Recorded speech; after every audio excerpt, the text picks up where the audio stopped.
मित्रों नमस्कार, आपका प्रिय मित्र एस्ट्रोलॉजर AR धीरेन्द्र आज आपके सामने पुनः उपस्थित हुआ हूँ मेष राशि के जातकों का राहु राशिफल लेकर के। दोस्तों ये राहु का ही राशिफल अकेले नहीं है, ये राशिफल है केतु के साथ जो आपके 5वें भाव में गोचर कर चुके हैं 18 मई से, और 11th हाउस जो कि आपके 12th हाउस में राहु थे जो कि 11th हाउस में गोचर कर चुके हैं 18 मई से, इनके बारे में भी राशिफल है। और राशिफल राहु केतु तक ही सीमित नहीं मित्रों, राशिफल शनि के ऊपर भी आधारित है। क्यों? 29 मार्च 2025 को मेष राशि के जातकों के ऊपर शनि की 7.5 प्रारंभ हो चुकी है। अब मेष राशि के जातकों को घबराने की आवश्यकता वैसे भी नहीं है। यदि आपका एक पक्ष बुरा होने जा रहा है शनि महाराज की 7.5 के प्रारंभ की वजह से, तो दूसरे दो पक्ष बहुत बलवान होते हुए नजर आ रहे हैं। वो क्या कि राहु केतु ने भी अपना स्थान परिवर्तित कर दिया है 18 मई 2025 से, और राहु आपके द्वादश भाव से जो आपको दारुण कष्ट और शोक और भयग्रस्त कर रहे थे पिछले 18 माह से, पिछले 18 माह क्या कहूँ दोस्तों, पिछले 18 वर्षों से जो राहु महाराज ने आपको द्वादश भाव में गोचर करके भयानक मानसिक कष्ट, भयानक डर, भयंकर विपदाएं, मानसिक आशंकाएं और कई प्रकार के रोगों में ग्रस्त करने की कोशिश किया, अनाप शनाप व्यय जीवन में आपने जो सोचा भी नहीं था, जो उम्मीद भी नहीं की थी, ऐसे ऐसे कष्टों का और खर्चों का सामने करवाया। जितनी खजाने थे, बैंक बैलेंस थे, रुपया पैसा था, सारी चीज़ को खाली करवा दिया। वो सारी संकटों को दूर करने के लिए राहु महाराज अब वापस वरदान देने के लिए, वापस उन्हीं झोलियों को भरने के लिए द्वादश भाव से एकादश भाव में पदस्थ होने जा रहे हैं। पदस्थ होने जा रहे नहीं, हो चुके 18 मई से। आज हम राशिफल जो मनाने जा रहे हैं मित्रों 24 मई का दिन है, तो आपके 6 दिन वैसे भी बीत चुके हैं राहु महाराज के परिवर्तन के। तो ये राहु महाराज आपको इस नए गोचर काल में 7.5 की तो हम बात अवश्य करेंगे ही मित्रों, क्योंकि 7.5 तो ये डिपेंड करता है कि आपकी जन्म पत्रिका में शनि महाराज किस पोजीशन में विराजमान है। यदि मेष लग्न की कुंडली में शनि महाराज तृतीय भाव में, एकादश भाव में, छठे भाव में अगर विराजमान है आपकी जन्म पत्रिका में, ये 3 कंडीशन, इस 3 कंडीशन के अतिरिक्त आप देखिए कि आपकी जन्म लग्न पत्रिका में, मैं राशि पत्रिका की बात नहीं करूंगा यहाँ पे आप अपनी एक बार जन्म लग्न पत्रिका जरूर चेक कीजिएगा। उसमें देखिएगा कि मेष राशि के 10वें भाव में यदि शनि महाराज दिखाई दे रहे हैं, अथवा शनि महाराज तुला राशि में 7वें भाव में दिखाई दे रहे हैं, तो आपके शनि अत्यंत ही बलवान अवस्था में माने जाएंगे। तो इस बलवान शनि की अवस्था में जब शनि महाराज का गोचर आपके द्वादश भाव में भी होगा, द्वादश भाव में 7.5 का प्रथम चरण मेष राशि के जातकों को प्रारंभ हो चुका है 29 मार्च से। तो मैंने जो कंडीशन बताई कि तृतीय भाव, एकादश भाव, छठे भाव में यदि शनि महाराज वगैरह विराजमान हैं आपकी जन्म पत्रिका में, तो ये शनि 7.5 आपके लिए अभिशाप नहीं, आपके लिए वरदान होने जा रही है मित्रों। दूसरी बात, यदि शनि महाराज आपकी कुंडली में कहीं से भी मकर राशि में या जन्म पत्रिका के एकादश भाव में स्वयं की कुंभ राशि में भी विराजमान हो, क्योंकि मूल त्रिकोण राशि होती है कुंभ शनि महाराज की, यहाँ पे भी अगर जन्म कुंडली में विराजमान हो, और तुला राशि के भी शनि महाराज यदि आपके व्यापार, व्यवसाय, दैनिक आवक, रोजगार के भाव में विराजमान हो, तो समझ लीजिए कि शनि आपको राजयोग देंगे।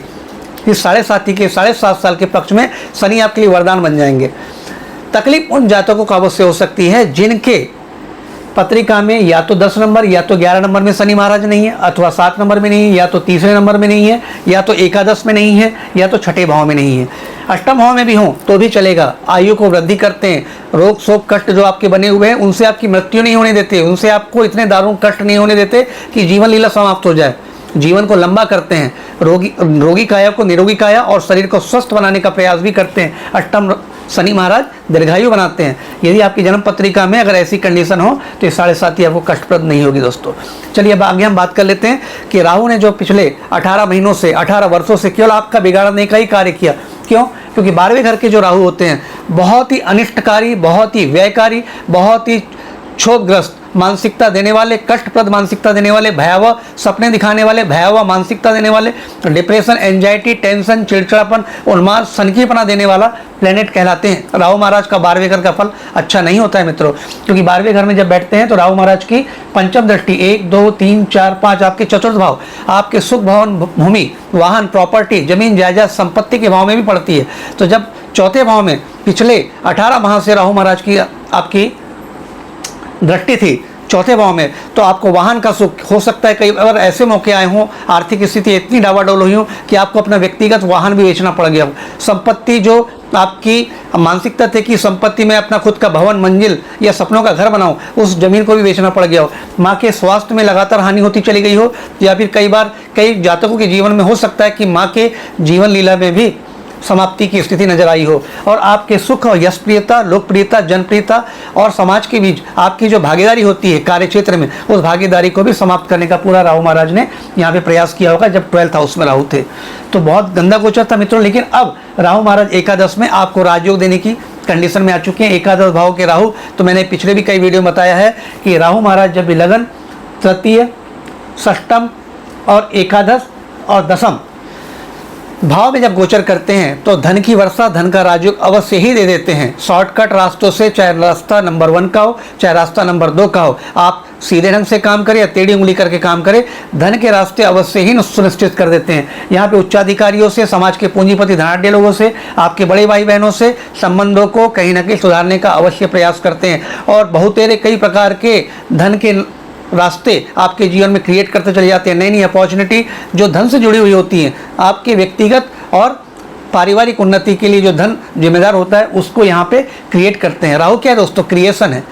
लिमिटलेस प्लेनेट है। जब भी इनको अपने ही कैटेगरी का भाव मिल जाए, क्योंकि राहु वैसे भी नैसर्गिक अशुभ ग्रह माने जाते हैं और इनका त्रिक भाव में अच्छे फल माने जाते हैं, केवल अष्टम भाव को छोड़ करके, द्वादश को छोड़ करके बाकी सभी त्रिक भाव में राहु का फल सर्वोत्तम माना गया है। तो जब एकादश भाव में राहु महाराज का गोचर होता है तो सारी मनोकामनाएं जो पिछले 18 वर्ष से आपकी पेंडिंग थी, सारी इच्छाएं जो आपकी पेंडिंग थी, वो इच्छाओं को भी यहाँ पे राहु महाराज एकादश भाव के गोचर से पूरी कर सकते हैं। वो इच्छाएं क्या हो सकती है? भौतिक जगत से जुड़ी हुई हो सकती हैं, आध्यात्मिक जगत से जुड़ी हुई हो सकती हैं, पारिवारिक जगत से जुड़ी हुई हो सकती हैं, व्यक्तिगत मानसिकताओं से भी जुड़ी हुई आपकी इच्छाएं हो सकती हैं, जिसमें वाहन हो, भवन हो, संपत्ति हो, बैंक बैलेंस हो, रुपया हो, पैसा हो, अच्छे कपड़े हो, अच्छे इमिटेशंस हो, विदेश यात्राएं हो,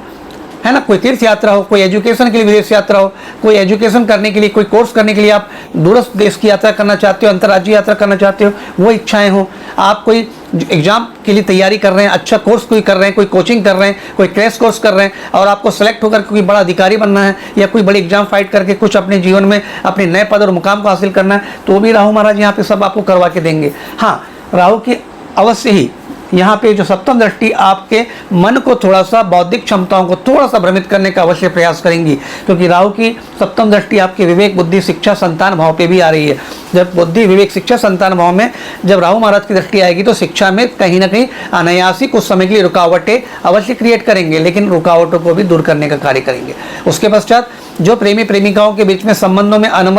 संबंधों में सुलह की स्थिति थी, उस सुलह को भी इस समय बिगाड़ सकते हैं। राहु की जब सप्तम दृष्टि आपके पंचम भाव में आएगी तो प्रेमी प्रेमिकाओं को मैं सावधान कर रहा हूँ दोस्तों, आप लोग को अपने प्रेम पक्ष को संभाले रखना है इस 18 वर्ष के गोचर में, क्योंकि प्रेमी प्रेमिकाओं के लिए और शैक्षिक जगह से जुड़े हुए बच्चों के लिए ये थोड़ा समय कष्टप्रद अवश्य हो सकता है। कोई भी डिसीजन, कोई भी निर्णय जल्दबाजी में, आकस्मिकता में और अनमने मन से नहीं लेना है, नहीं तो वो डिसीजन आपको जीवन में भयंकर नुकसान की स्थिति में ला सकता है।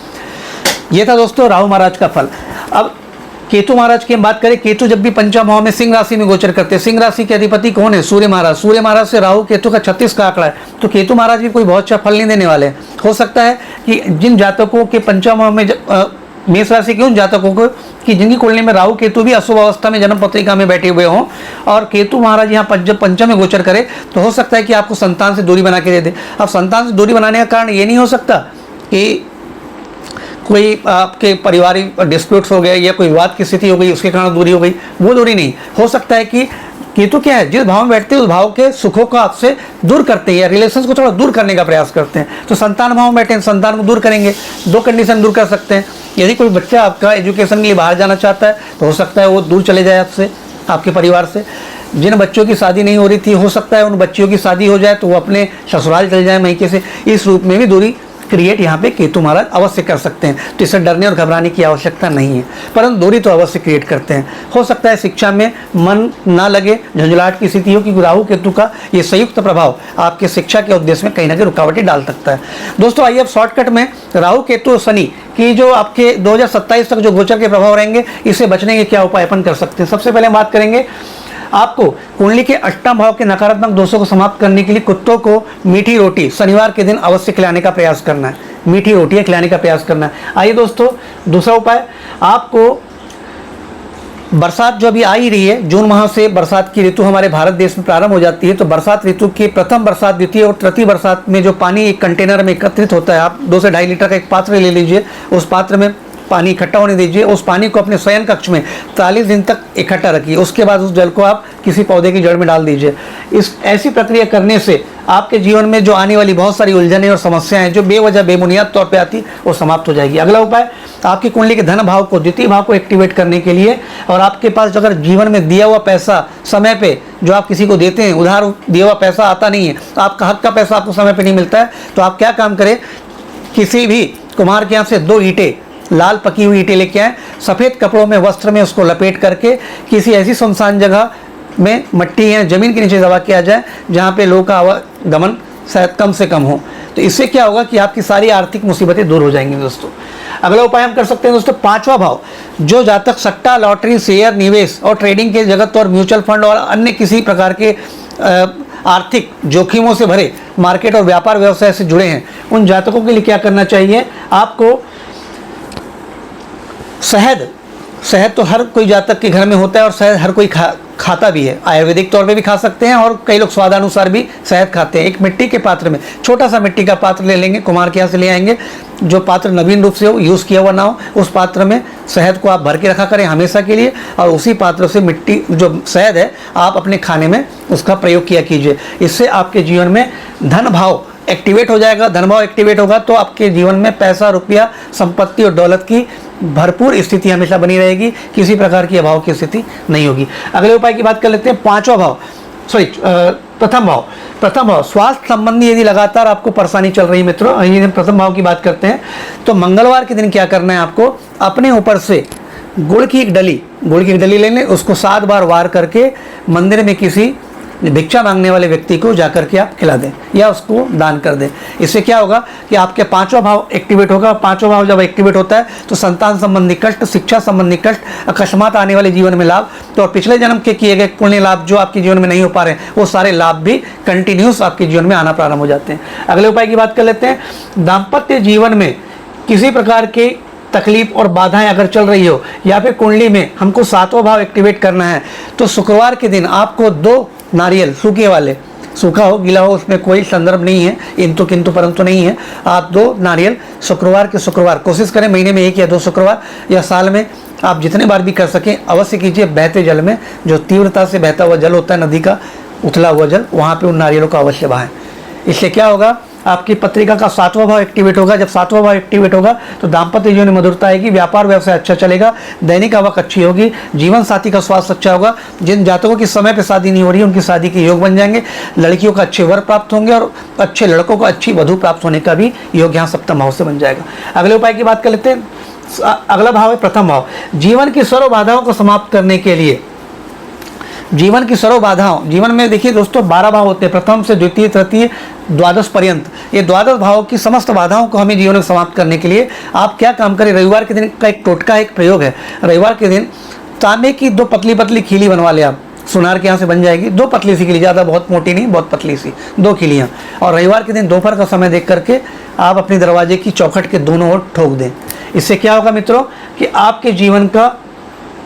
सारा भाव, चाहे प्रथम भाव हो, द्वितीय हो, धन का भाव हो, संपत्ति का भाव हो, शिक्षा का भाव हो, भाग्य का भाव हो, लाभ का भाव हो और कर्म का भाव हो, व्यापार का भाव, सारे भावों के फल आपके अनुरूप आपके फेवर में आने लग जाते हैं। अगले उपाय की बात कर लेते हैं, वापस पुनः बात करेंगे मित्रों यहाँ पे प्रथम 5वें भाव की, संतान भाव की। संतान भाव एजुकेशन हाउस की हम बात करेंगे। इस भाव की समस्या को दूर करने के लिए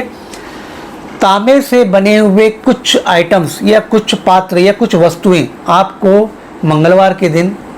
किसी मंदिर में जाकर के दान करना है। इससे भी आपका 5वां भाव एक्टिवेट हो जाएगा। जो जातक शेयर मार्केट, लॉटरी, निवेश के बिजनेस से जुड़े हुए हैं, जो जातक शैक्षिक जगह से जुड़े हुए हैं, जो जातक प्रेम पक्ष में इन्वॉल्व है, जो जातक चाहते सडनली मेरे जीवन में प्रॉफिट की स्थिति आ जाए, उनके जीवन में प्रॉफिट की स्थितियाँ आना चालू हो जाएगी मित्रों। और लास्ट और सबसे बलवान उपाय मैं आपको अंतिम में बताने जा रहा हूं दोस्तों, इसे टिप्स भी मान के आप चल सकें चल लीजिएगा। आप सबसे पहले अपनी जन्म पत्रिका खोल के देखिएगा कि आपकी मेष राशि यदि 1 नंबर आप में चंद्रमा अगर बैठे हैं तो चंद्र कुंडली पे विचार कीजिएगा, ना कि लग्न कुंडली पे, क्योंकि ये सारा जो राशिफल है चंद्र कुंडली पर आधारित है मित्रों। तो इसको लग्न कुंडली पर ना मानते हुए चंद्र कुंडली पर आधारित मान करके आप अपनी जन्म पत्रिका में ये चेक कीजिएगा कि आपकी जन्म पत्रिका में मंगल कहीं 1 नंबर पर तो नहीं है। मेष राशि की जातकों की कुंडली में यदि मेष राशि में मंगल स्वयं बैठे हैं अथवा मकर राशि में उच्च की अवस्था में बैठे हैं या मेष राशि में मूल त्रिकोण के स्वयं की राशि में बैठे अथवा अष्टम भाव में, अष्टम भाव नहीं कहूँगा, 8वीं राशि वृश्चिक राशि में भी, स्वयं की राशि में यदि मंगल महाराज बैठे हुए हैं या कुंडली में बलवान ग्रहों के साथ, शुभ ग्रहों के साथ बैठे हुए हैं, अच्छी पोजीशन में हैं, तो याद रखिए दोस्तों, कभी भी आपको भूल के किसी भी त्यौहार, किसी भी आयोजन कार्यक्रम में मिठाइयाँ किसी को भूल के अपने हाथों से नहीं खिलाना है, या मिठाइयाँ आपको खिलाना ही नहीं है। अगर आप मिठाइयाँ खिलाते हैं, मिठाइयाँ बांटते हैं, तो आप मंगल की ऊर्जा को बर्बाद कर देंगे, जीवन में बर्बादी को प्राप्त होंगे। आपको मीठा बांटना आपके जीवन का अभिशाप हो जाएगा, श्राप हो जाएगा, ये आपकी सारी बर्बादी और पतन का कारण होगा। यदि मंगल 1, 10, 8 में नहीं है, अथवा केंद्र में नहीं है और इन दोनों त्रिकोणों में, पंचम नवम में नहीं है, इसके अलावा कहीं पे भी है, तो आप बेहिचक मिठाइयाँ बांटें, आपके जीवन में बरकत आएगी। लेकिन यदि 1, 4, 7, 10, नवम, पंचम, अष्टम और लगन में अगर मंगल महाराज दिखाई देते हैं, तो आपको मिठाई नहीं बांटना है, भूल करके भी। तो दोस्तों, ये था मेष राशि के जातकों का राहु राशिफल, जो कि शनि और केतु से भी युक्त था, जो मैंने आपके सामने कह सुनाया। जानकारी पसंद आई हो तो मेरे चैनल को लाइक, शेयर एंड सब्सक्राइब जरूर करें, और कुछ आपको जानकारी लेना हो तो जरूर कमेंट करें। दोस्तों, अगले टॉपिक में आपके सामने पुनः उपस्थित होऊंगा, तब तक के लिए आज्ञा दीजिए। आपके प्रिय मित्र एस्ट्रोलॉजर AR धीरेन्द्र को धन्यवाद।